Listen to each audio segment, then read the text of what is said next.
So you want your app to work for multiple device sizes, and for that, you're going to need auto layout.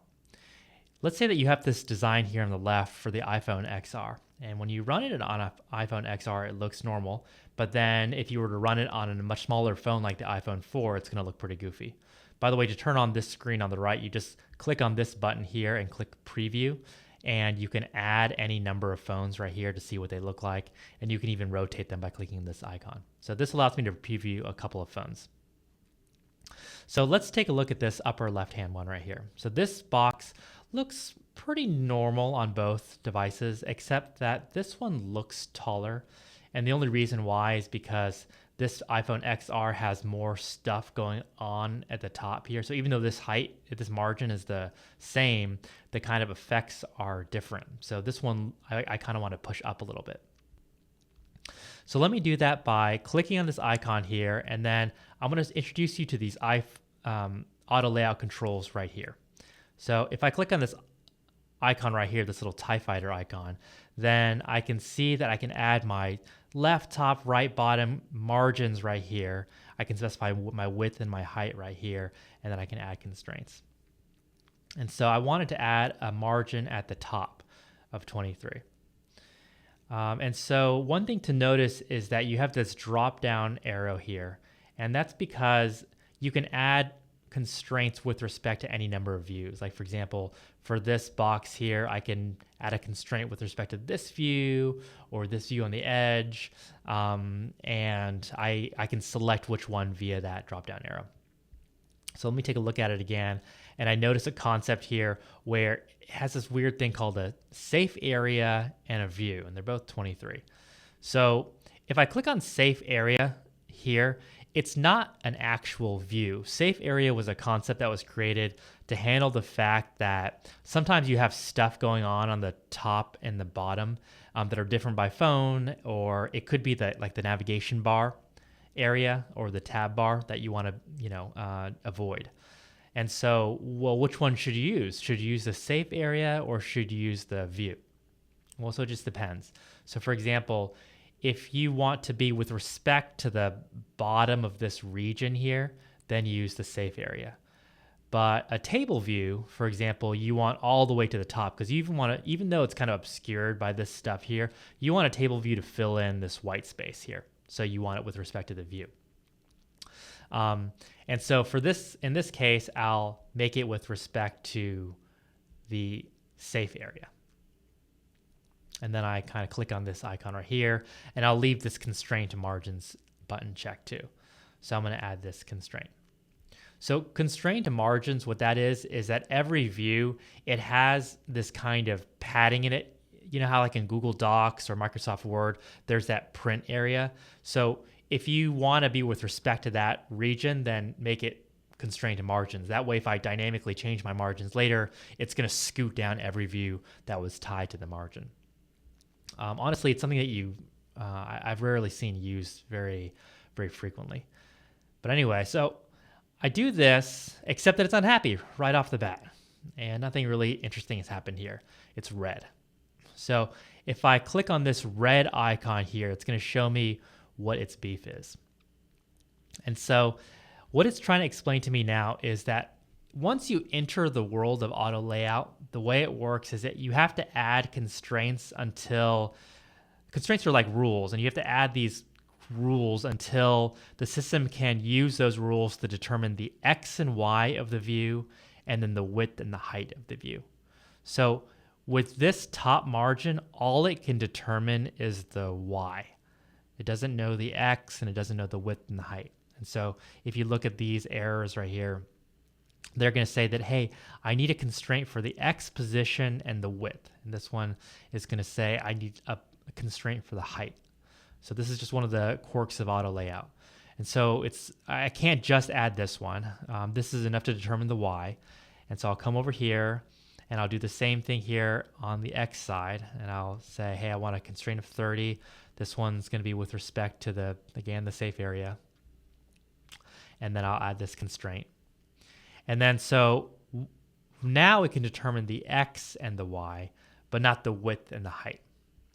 And so for this particular view, like let's say this is a profile picture, you tend to want a static height and a width. And so I'm just going to check this width and check this height. And I'll add these two constraints here. So now this turns blue and all of the errors, there's a warning related to this label, but all the warnings went away for this particular thing. And if you look at the view on the right-hand side here, now I can see that these look a little bit more similar because it's respecting the fact that this safe area is so much smaller. So just to recap, we had to add constraints. We had to choose the safe area or the margin. So you just have to think about whether you want to be with respect to this stuff or not, or if you want to be with respect to that kind of margin zone, which is like the print area in a Word or Google Doc. And then for each view, these rules need to add up to be able to determine the X, the Y, the width, and the height. And then we'll walk through a couple of different examples because it's just a little bit different every time. And so let's work with this one on the far right. So this one on the far right, same thing. I want to add in a width and a height that's just that static width and a height. So I'll add those. It's going to immediately start complaining because it has the width and the height, but if you look over here, hey, I need the X and the Y, it's going to say. And so for the Y position, I'm going to do this a little bit differently. I'm not going to tie it to the top here. I'm going to now click the Shift button and highlight this, and I'll show you another control. So this one on the left here, these are your alignment controls. And so you can align with other items, the various edges, or you can center it in the container, which is the view that contains it. And so for this, I'm going to say, hey, make the top edges of these the same.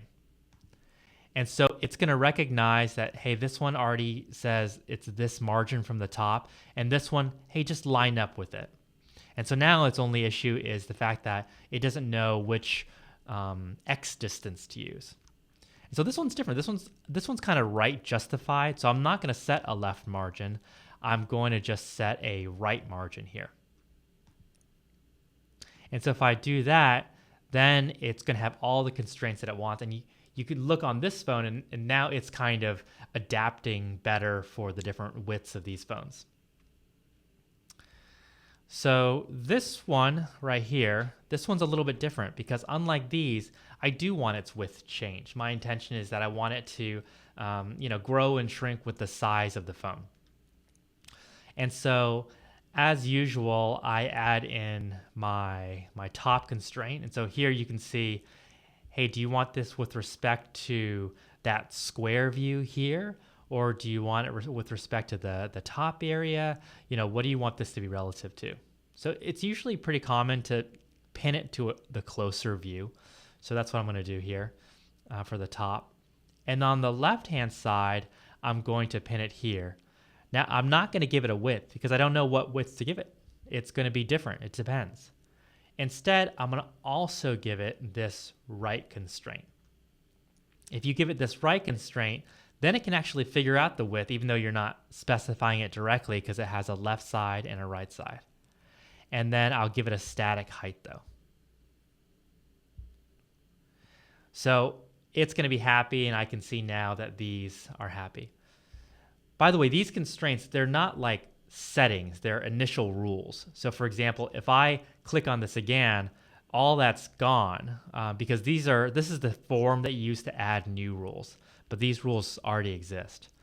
Now, you can click on these constraints. If I click on this, in fact, I can see that constraints have settings, like this have this thing called a constant, a priority, a multiplier, whether it's equal to, greater than, or less than. So they all have some notion of extra settings that you can do, but they're pretty hard to click on, especially as they get like really entangled.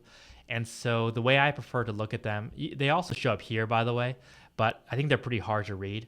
So I like to click on them, and if you click on the ruler here, then they appear here. And so you can figure out, hey, I have they call it a trailing here, that's the right side, a leading, a top, and the height here. So finally, next I can look at this label, and labels are really similar to other views. So here I'm going to once again give it a left and a top constraint. And then unlike the others, I'm going to notice that it's not complaining about the width and the height. And that's because for labels, they have something called an intrinsic size, which means that they are going to fill to kind of match the text that's inside them. However, I do need to configure this because this doesn't know when it's supposed to wrap. Like, for example, it should, this will just stretch to the right off the screen forever.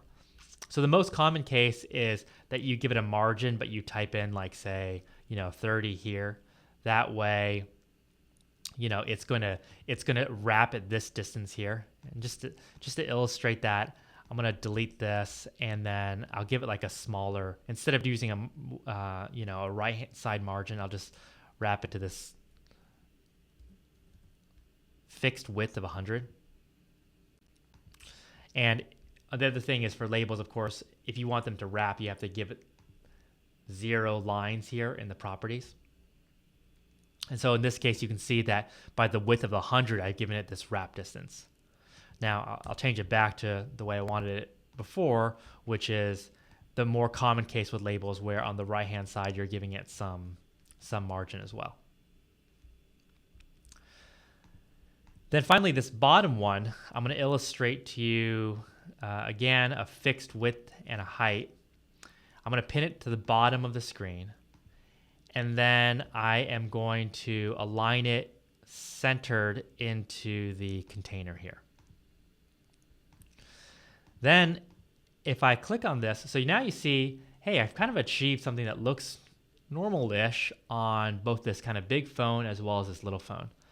And as a little feature here, I'll show you that if I click on this constraint here, so I'll go back to the ruler and I'll click on this align center.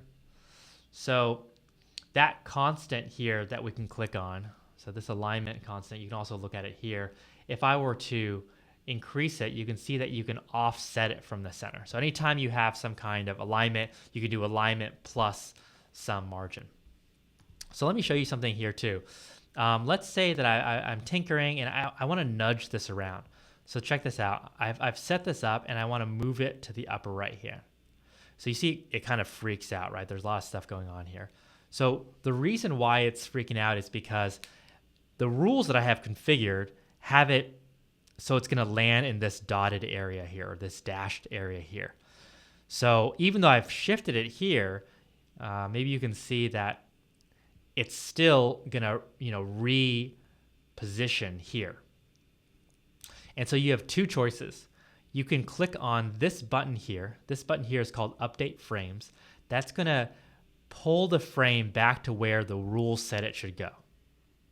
Or instead of that, you can click on this and say Update Constraint Constants. And that's going to configure your value so that bottom margin is now this new value, and that this alignment thing has that extra constant added to it. So it's still actually centered but offset by a certain amount.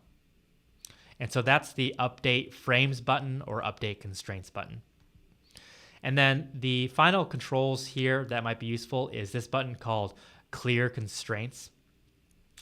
And what that does is if you're in this section here, all views and view controllers, sometimes it's good just to wipe it all and start over when you haven't, something weird is going on and you just want to reset it. As for these other controls, you just never use them. So let me explain why. So add missing constraints and reset to suggested constraints, they never really get it right. And so it's just not a good idea to use them. You should always manually configure it. Those are the basic rules of auto layout, and there's a lot more edge cases, but this really does cover a lot of the common situations.